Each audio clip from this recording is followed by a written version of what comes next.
To help international appeal, limit game components that feel especially Americanized, i.e. summer camp. What was hard was when we did get dropped and we thought that all of that work that we had done was going to be for nothing. And for that to just not even make it to a disc, for that to just go away, that was a horrifying feeling. I was like, oh God. So we just told the team we need to get ready for making a demo that we're going to use to re-sign this game. I think everyone then just kind of rallied around the company, rallied around the game. The crazy thing is that almost pretty much everybody stayed on the project because everybody believed in it, and we were at a point where you could kind of see what it was going to be, and you knew that it was something special, and so we just kept working. Yeah. You know, and I'm not 100% sure how even the company kept running at that point. I'm not. I don't really know where the money came from. Maybe I don't want to know. Basically what Tim did was he used his own money to fund the studio for 5 months. I don't think a lot of people knew where that money came from. I think they just know that we got some somehow. But yeah, that did happen. And I still was like, there's no way I'm going to let this thing die, because it would have been so stupid to have crunched for 4 years and then nothing, never ship a game. It would have been this just mystery game that people were like, whatever happened to that game? I was like, it never happened. But it was like, we put so much work into it by that point. So we're dragging around, showing it everywhere, and it was just really grueling. And one by one, publishers saying, I remember one publisher saying, it's really, really great. It's really, really creative. It's just too hard. The publishers, it's too bad they're just not going for creative stuff right now. I'm like, you're a publisher. You could just not say that. You could say we are, but they weren't. And that was a really dark and horrible time. We thought this one publisher was going to sign it, and they were like, give us your routing number. We're into this. We're going to sign it. And so I was like, oh, this is going to be good. But I was running out of money. So I asked a friend of mine who I knew pretty well in the games industry, I knew had done really well, if I could borrow the equivalent of one payroll, which is about $250,000. $250,000. Can I borrow it so I can make it to when this wire is going to come in? And he was really generous and was like, yeah, sure. I looked into it, talked to my lawyer. You can just do it. And I was like, we'll pay interest. He was like, yeah, whatever. And then I was like, okay, we're going to make it. And then went back to the office, and that publisher who got our wiring information just stopped calling us. That's just not answering our calls and just disappeared. And I was like, oh my God.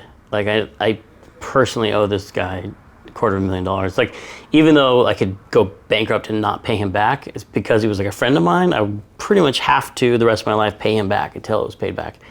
And I just like, oh my God, I can't believe I owe $250,000 to somebody and I'm gonna just lose it all. Man, what a day that was. Yeah,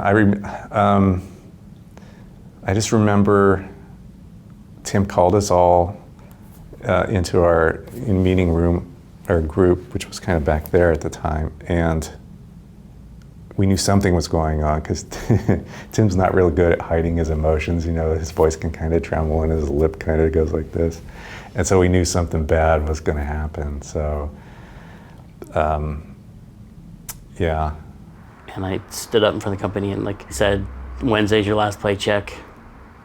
We're out of money. And then I just couldn't move my throat. I just couldn't talk, and no one could talk. And I just stood there, and I heard birds tweeting outside. And we just stood there for I feel like 30 seconds or a minute, just standing, until I could say anything else. And I was like, you can use our computers to put your resumes together, or you guys can stay working here for no money if you want to see if anything happens before the rent. And then I feel like, I don't know if it was right then when I went back to my desk or a little bit later that day. But I saw the message about Majesco. Majesco's interested, and we flew out there and just somehow made that happen and signed that deal and saved the whole company. And we were able to pay that guy back with interest, the money he had loaned us. And then the team was just like, we've got to finish this game. And everyone just threw themselves so hardly into finishing the game and making it awesome. Towards the end, we were really going at a very, very fast speed. And we're trying to get things done, bugs done, bam, bam, bam, bam, bam. So towards the end, we all started going through all the levels. There's a lot of detail in Psychonauts that Tim really wanted that at the time we're kind of like, why, it's like 2 in the morning, why are we hooking up this dialogue that 3 people are gonna see, you know? We kind of misprioritized a lot of hard to find stuff in the game, put a lot of work into, so there's a lot of little things you can stumble upon that obviously is like 2 weeks of someone's time, and you're like, wow, I didn't know that was in there. But now you realize that those make Psychonauts special. That, you know, everyone mostly kept their cool, and most of the team stuck together, and we got through it somehow. You know, I saw 2 lead animators quit because of pressure from it, and then Dave Russell had to step up and lead it to the end. Man, was it a death march to the end, because we didn't really have a huge test team. So we pretty much stayed every build night. We would stay and test the game and find a bug, and then try to get it fixed, and then resync and test the game and find a bug. And to this day, if there's any Double Finer here that worked on Psychonauts, if you just yell, sync, and test, they'll just automatically go, ah. I mean, people were sleeping under their desks. I remember Bagel sleeping under his desk. I mean, it was exhausting. We started sending out or seeing these emails like, yeah, I just finished this level and like, no, I didn't find any bugs, and it was like actually fun. I think we ourselves were the first to be surprised that any of our efforts really paid off. I think it's really more just months right before shipping where I was like, wow, okay, we really have a good game. But we did it. We finished the game. After 4 years of hard development,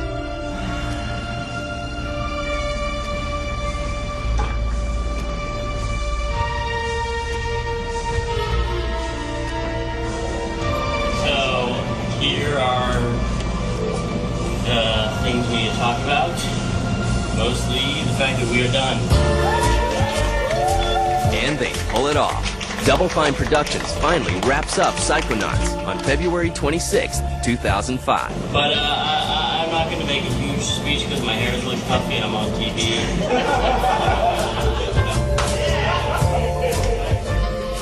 Thanks everybody a lot. I hope you are all feeling good. So, congratulations.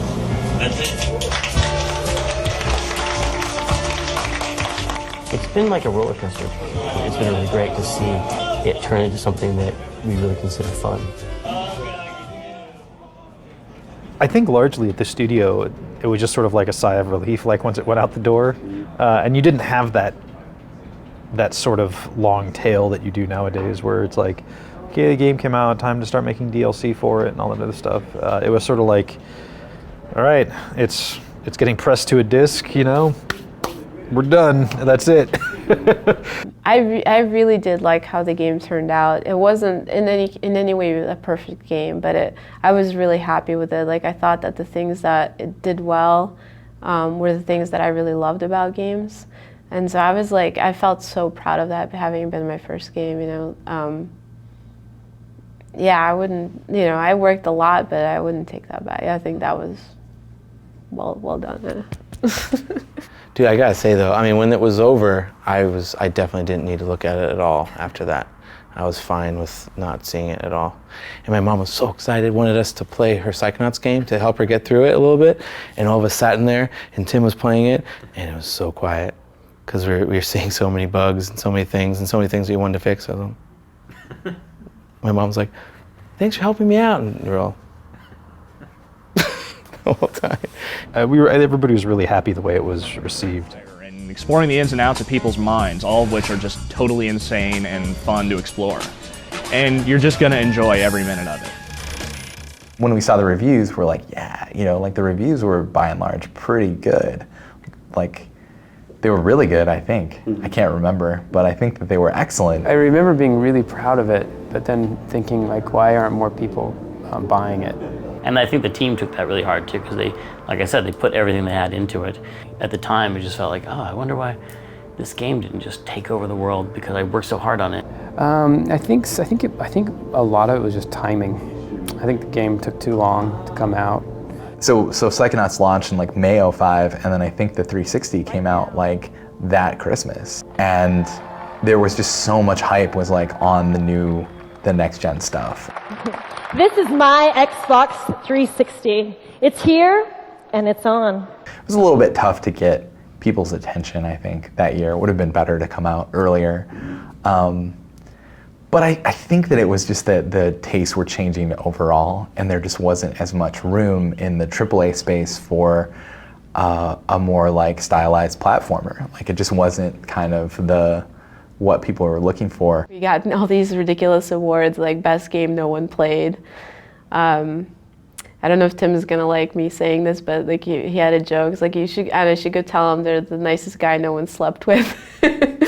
There wasn't a perception that it had sold very well, and it was kind of overstated. I was really frustrated because it had sold okay. Our numbers, they were telling us like 400,000 copies, but in the public, they're saying it sold 100,000 copies, and all anyone would talk about was like how it was like a poster child for a good game that didn't sell. Can't we just talk about it being a good game instead of like how much it sold? So I had a big chip on my shoulder for a long time, but.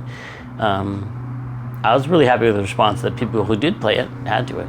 You know, it continued, I guess it just had it had a reputation, and there must have been enough copies of it in the wild that people did check it out. But I mean, I can't tell you how happy it makes me that people kept playing it, for sure. Yeah, we didn't expect that at all. What do you think helped make Psychonauts stick around for so long, that it's still something that people like to play? Well, I mean, definitely the story. And, you know, it also, in a lot of ways, connects to like the like, you know, teen existence in all of us, you know.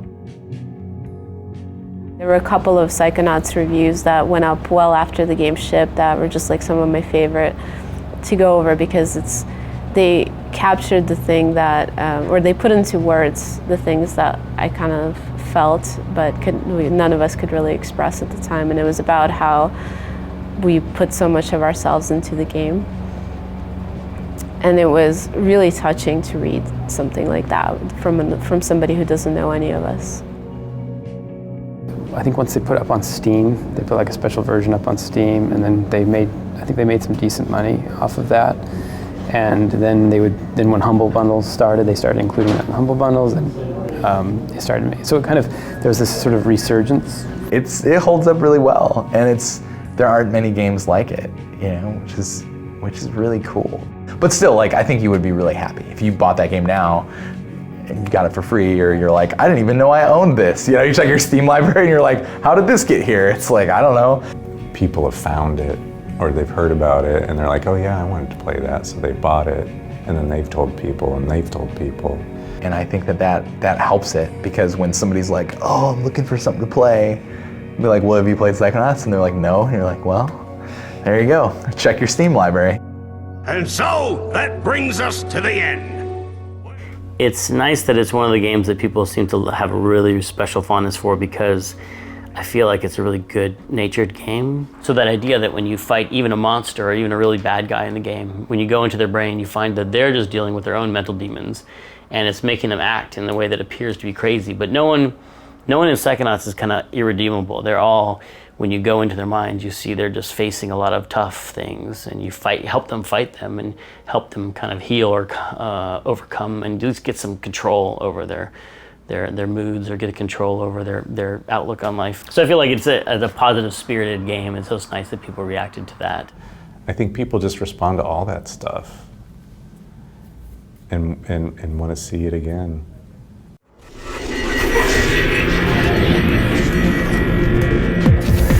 Hey everyone, welcome back to Inside Gaming Daily for Tuesday. How y'all doing? First up, headlines. Let's get right to it. Notch wants to make Psychonauts 2. I mean, in some ways, I have to credit Notch with some of this. When he started that process of tweeting at me, like, hey, let's make this happen, it did kind of like spark this idea of like, it could happen. We could do it. We could actually make it. Like, I thought we could never make it, but maybe we can make it. And we went down the road with him a little bit, like it was going to happen, and it ended up not working out. But by that point, that part of my brain that thought it was a possibility that it could happen is already awake. It was like already lumbering towards the finish line. It was like, oh God. Now I've got this sense of like, I got to make this game, and it can't be stopped. Seeing how excited, also, not just his tweet, but seeing how people reacted to it. You know, just waking up to one of those phone messages like, you should look on Twitter, and like, what? That's a lot of tweets. And just seeing how excited people were at the thought that it might happen, I was like, maybe people do want this to happen. Maybe it would be worth doing. I mean, I don't know. I feel like it was always on the horizon so many times. So he's like, dude, I think we might do it. I'm like, all right, let's do it. He's like, and then I don't hear from him for a while. Dude, I think we're gonna do it. And you're like, yeah, I'll believe it when I'm actually sitting here at a drawing table and we're actually sketching the next thing, you know. So I think I actually started believing it when we flew out, landed, and walked in here and sat, and I was with Peter and Bagel and Tim and everyone, and I was like, okay, now I guess we're doing it. Which is good. We are starting to ramp up for our campaign. We have a big campaign for Psychonauts 2 in December. So we are, announcement. That's still secret. Tim has said, you know, if we do it, he wants me to work on it. So I'm like, all right, let's go for it. I mean, I'd always be excited to work on another Psychonauts. And to go back to that world, to go back to those characters, it's exciting just to think about going back and making that game again. Do you expect it to go smoother overall? Yeah, I'm too old for it to go the way it went the last time. The big challenge really going at this game again is to kind of retain that naive optimism that we had from the beginning, where we would say like, yeah, let's do that, instead of like, oh, I don't know. And I think we're experienced enough to pull that off without completely destroying ourselves. So yeah, I have very high hopes for it, for sure. Yeah, I think that's the interesting part, is like, what can you do to bring the platformer to the world today, you know, in a way that is not just trying to be nostalgic, but trying to be progressive, you know? And I think that's going to be the hardest part. Our animation style, I think, has changed a lot too. Oh yeah, it's gotten a lot better. Yeah, I mean, Tim keeps saying, because, you know, he talked about doing a sequel, and I just said I'm kind of terrified of doing this project again. And not even because how difficult the first one was, but I think it's more just what expectations of people have. There's people with a lot of fond memories of the game, and they want to have those. They want that again, and I think that's really hard to give people. So that's what I'm more afraid of, that I think, than anything. But Tim seems so excited about it. That kind of puts me at ease. I don't know why it shouldn't, but it does. But still scary. You know, scary that you worried that you won't meet people's expectations. That's always kind of scary. What if no one likes what I'm doing? Like, well, who do I want to make like this, you know? I mean, for me, it'd be like everyone who likes Psychonauts, I would want them to like Psychonauts too. I would not want to change that. So, but I feel as long as it's coming from the same place and all of our intentions, it'll only be deepened by the fact that we have more life experiences to draw from to make this game. And for those of you who weren't here, no hard feelings. We don't hold it against you. Hopefully you get a chance to work on a Psychonauts game in the near future. So happy birthday!